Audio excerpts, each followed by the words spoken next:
only me here now, mate. It's only me. All right, I've got 8 minutes to cover this of 3 days worth of work and where we're at now to where we were before. That's the front window. There is no curtain. You can see in looking at the window. Clearly there's a lot of problems there. There's the front door. Again, it shows that there is a problem there. That's all mold. So let's walk in. Oh my, this is very serious. There are thousands and thousands of rat droppings all through here. There are about 100 rats running around in here. You can see them from the front window. This stuff has been here like this for quite a few years. There's a toilet to the left there that he uses. I cannot show that on camera because it is very, very disturbing. We'll take you upstairs. It's a 2-bedroom townhouse. It is Housing Commission here in Sydney, Australia. There is 3 bedrooms. What you are seeing here is really bad. The smell up here was horrendous. This was today's Saturday in Sydney. This was on Wednesday that I came across this. I do know of this place. I thought he slept there with all the rat droppings and all that, but he doesn't. He sleeps right there on that little rug that is on all that rubbish that has feces, has urine in the bottles, has all sorts of stuff. It is not good. All that stuff is Uber Eats and food and whatnot. Obviously, here's the shower. It does not work, that toilet. But you can, it speaks for itself. So it's a Housing Commission property in Sydney, Australia. There is a man in here. He's 52 years old. He has very serious mental health issues. He has very serious health issues that I've seen literally on the piece of paper he showed me from his doctor. He has diabetes. He has very serious anxiety, very serious depression. He has weight issues. He's a 7XL. So he's a very large man, and clearly there's a heart attack in the making lying up there. I know of this place. I've come across it 2 years ago. It's in Sydney, and I knocked on the door, no answer. I spoke to the neighbours. They'd told me back then they'd been complaining to council, to the local MP, to housing, and hopefully it should be, sorted out. Like all of this, you can tell straight away there's a problem. Anyone can tell that. Here's the backyard, which clearly over the other side of the fence on either side is Housing Commission. If someone was to walk through there doing inspection, you'd stick your head over there. That's higher than the clothesline. You could tell straight away there's a problem. You'd get onto it, one would think. So this is day one. I knocked on the door again last year, no answer. Spoke to the neighbours, same response. I took a wrong turn here on Wednesday, 4 days ago, and I said, you know what? I ended up here. I'm not leaving now. Kept knocking on the door, spoke to the neighbours. He came down, and he let me in within 10 minutes. I was in, and I told him very clearly, I'm not here to cause you a problem. I'm here to help you. Please trust me. I know what I'm doing, and I'm going to make sure if you work with me, we're going to get a better outcome, because you cannot live here anymore. This is unlivable, and you need some serious help. Be honest with me, and I will help you. And he broke down crying, and he said, yep, it's really, really bad. So I said, no worries. So I didn't expect to be in. I've got no hazmat suit. I just got in and just started clearing. Why? Because I knew I need to make a video. I already have published on my Instagram and Facebook pages this week. It got millions and millions of views, all media from not only Australia, New Zealand, which you'll see at the end. A whole lot of people jumped on this, and that's what I wanted. I needed to come on here, do the hard work, because I couldn't physically lift this man out. I didn't know what to do. I didn't think ringing an ambulance is going to be the resolve it all, because he could go in and then say there's nothing wrong with him and come back here, and then you'd shut me out. So I'm not an expert, but I'm trying my best.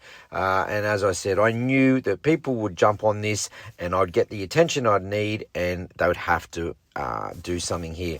But basically, Housing Commission have they're meant to do inspections every year. They've come in here, knocked on the door, no answer, and they've just sent him an email. You need to clean it up or you're going to be kicked out, basically. And they've done that process a few times.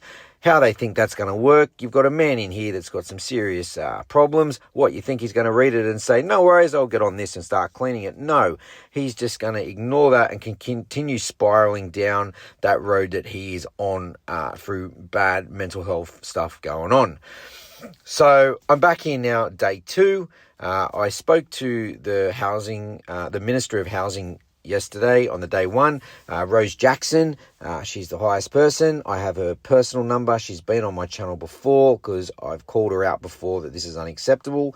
So as I said, I have a personal mobile. I rang her up and said, you need to get him out and get him out ASAP. Even that day yesterday, 2 ladies did turn up for housing to do an inspection next door. And I had to get them in. They'd never even stepped foot in here. And I told them to go upstairs, have a look. One came up. She went, oh, my God. And she said, oh, my God, we got to get him out of here. This is unlivable. We need to get him into emergency crisis accommodation today. And, yeah, that never happened. Even when I said to Rose Jackson, when I called her that day yesterday on this video, get him out and get him out now. I'm back here day 2. Not one of them turned up. No one turned up this day, so clearly they didn't take that serious. It's a fire hazard. It's a health hazard. I could go on and on and on. The walls are adjacent to the neighbours each side.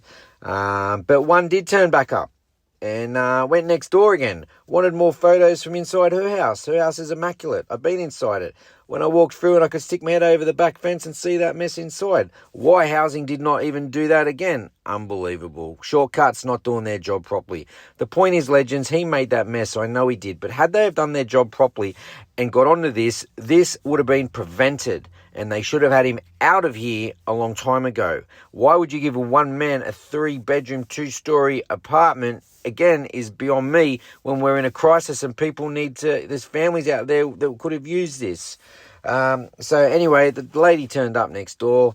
The neighbour, who's beautiful, told him to ping off, basically. Go do your job next door, take photos there, and go sort it out. She didn't step 1 foot on this place, and I was there the whole day. Didn't even come in. So, yeah, they take it really seriously. What a joke. So I then went back online. I ended up calling out the Prime Minister, the highest person. People hammered me on that. Why would you call him out for? I'll tell you why. Because I'm here to make noise. I have 14 million followers across all my platforms, and I knew people would jump on this, and rightly so, and start saying, what's going on? There's the window there. You walk down the driveway, you look in, you can see it all in there. No curtain. What are they doing? What are they doing? Disgraceful. Disgraceful. To clean all this up inside would be about $250,000. They'd have to rip the whole floorboards up, the whole walls, everything. And that's costing taxpayers money, and that could have been saved because Parramatta Housing didn't do their job properly. So anyway, the point is, I kept hammering online, I was on radio, I was on TV, I was on media. I kept stressing my point. And come the next day, this is all I did on day 2. I knew this would be enough. I knew this would be enough noise for him to have action. And on the following day, which was yesterday, after I put the post up about calling out the Prime Minister, he was removed yesterday at 9 a.m. and he's put into temporary accommodation, which I've been to. I've seen him. It's great. It's a little 1-bedroom. He'll be there for about 2 weeks.